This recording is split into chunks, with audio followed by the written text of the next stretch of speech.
Depression. You have heard that word before. Maybe you have felt it yourself. Maybe someone close to you has. Maybe you have seen it quietly destroy someone's life from the inside. Today, we have a name for it. We have therapists, we have medicine, we have helplines and hospitals and support groups. But go back 100,000 years. No therapist existed. No medicine existed. No one had a name for the darkness that sometimes settles inside a human mind. So, did ancient humans even get depressed? Or was depression something modern life created? The answer will genuinely surprise you. Imagine living in a world with no safety net, no savings account, no backup plan, no emergency contact. Just your tribe, the forest, the cold, and the constant possibility that today might be your last day. Ancient humans faced loss constantly. A child died. A hunter never returned. A harsh winter wiped out the food supply. A predator attacked in the night. Grief was not occasional back then. Grief was regular. Loss was part of everyday life in a way most of us today cannot fully imagine. So the question is not just whether ancient humans got depressed. The real question is, how could they not? Here is something science is very clear about. Depression is not a modern invention.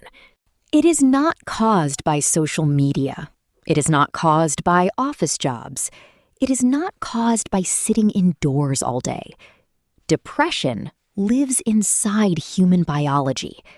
It is wired into the brain, into the nervous system, into the chemicals that control how we feel every single day. And that wiring is ancient. The same brain that struggles today struggled 100,000 years ago. The same chemicals that drop and cause emptiness today dropped back then too. Researchers who study ancient human remains find evidence of chronic stress written into bones, into teeth, into the physical structure of bodies that lived impossibly hard lives. The body keeps the score. It always has. Ancient humans felt sadness. They felt hopelessness. They felt exhaustion that sleep could not fix. They felt the weight of loss pressing down on them with nowhere to go. They did not have a word for depression, but they felt it deeply. Now, think about what ancient humans actually faced. A mother lost her baby. In a world with no medical help, infant death was heartbreakingly common.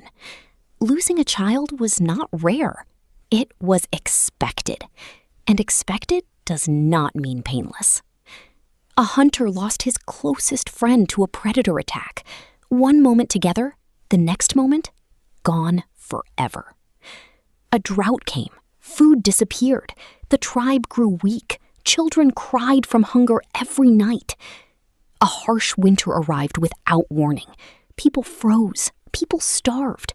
The tribe that was 20 people became 12 people in one season. Each of these events hit the human brain like a hammer, because the human brain was designed to attach, to bond, to connect deeply with the people around it. And when those connections broke, when those people disappeared, the brain experienced real pain. Not weakness, not failure, real biological pain.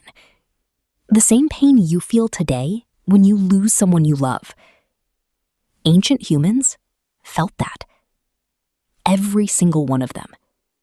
Many times in one lifetime. Here is where it gets genuinely interesting.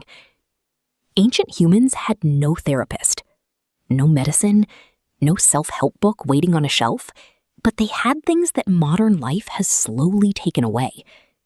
They had the tribe. When someone in the group was struggling, the group responded. Not with diagnosis, not with clinical advice, just with presence. Someone sat beside them. Someone shared food with them. Someone kept the fire burning through the night so they would not be alone in the dark. Community was the medicine, and it worked. Because human beings are not designed for isolation. The brain heals faster when surrounded by familiar, safe people. Ancient humans lived that truth every single day, not because they understood neuroscience, but because they had no other choice. They also moved constantly. Walking, hunting, gathering, building, moving camp, crossing rivers, climbing hills. Modern research shows that consistent physical movement is one of the most powerful natural treatments for depression that exists. Ancient humans moved their bodies every single day, not for fitness, not for health goals, for survival. And that constant movement, without knowing it, protected their minds too. Now, here is the painful part. Not everyone recovered. Some ancient humans fell into a darkness they could not climb out of. When someone stopped eating, when someone stopped participating in the hunt, when someone sat alone and stared at nothing for days, the tribe noticed. But they had no way to truly fix it. No medicine to offer, no professional to call, no system to help. In a world built entirely on contribution and survival, a person who could no longer function became deeply vulnerable. The tribe could support them for a while, share food, offer protection, stay close. But if the darkness lasted too long, if the person could no longer hunt, gather, protect, or contribute, survival became very difficult. Depression in the ancient world was not just painful. In extreme cases, it was dangerous. Not because people were cruel, but because the world itself left no room for prolonged weakness. Now here is the thought that stays with you. Scientists believe that some level of depression may have actually served a purpose in the ancient world.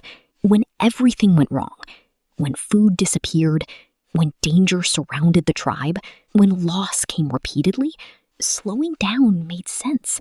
Withdrawing, conserving energy, stopping unnecessary risk-taking. In certain moments, that quiet darkness may have kept people alive. The brain pulling inward, going still, waiting for the storm to pass.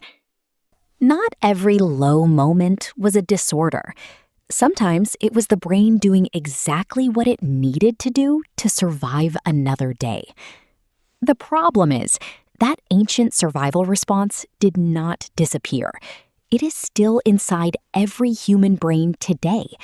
And in modern life, where the threats are different, but the brain is the same, that old response sometimes fires when it does not need to. That is depression today, an ancient survival tool running in a world it was not built for. So, did ancient humans get depressed? Yes. Absolutely yes. Not because they were weak, not because their lives were too comfortable, not because they spent too much time on their phones, because they were human, with human brains. Human emotions, human bonds that broke and left real pain behind. They grieved, they struggled, they felt the weight of loss in a world that never stopped demanding more from them. And they survived anyway, through movement, through community, through the warmth of fire and the presence of people who refused to let them face the dark alone.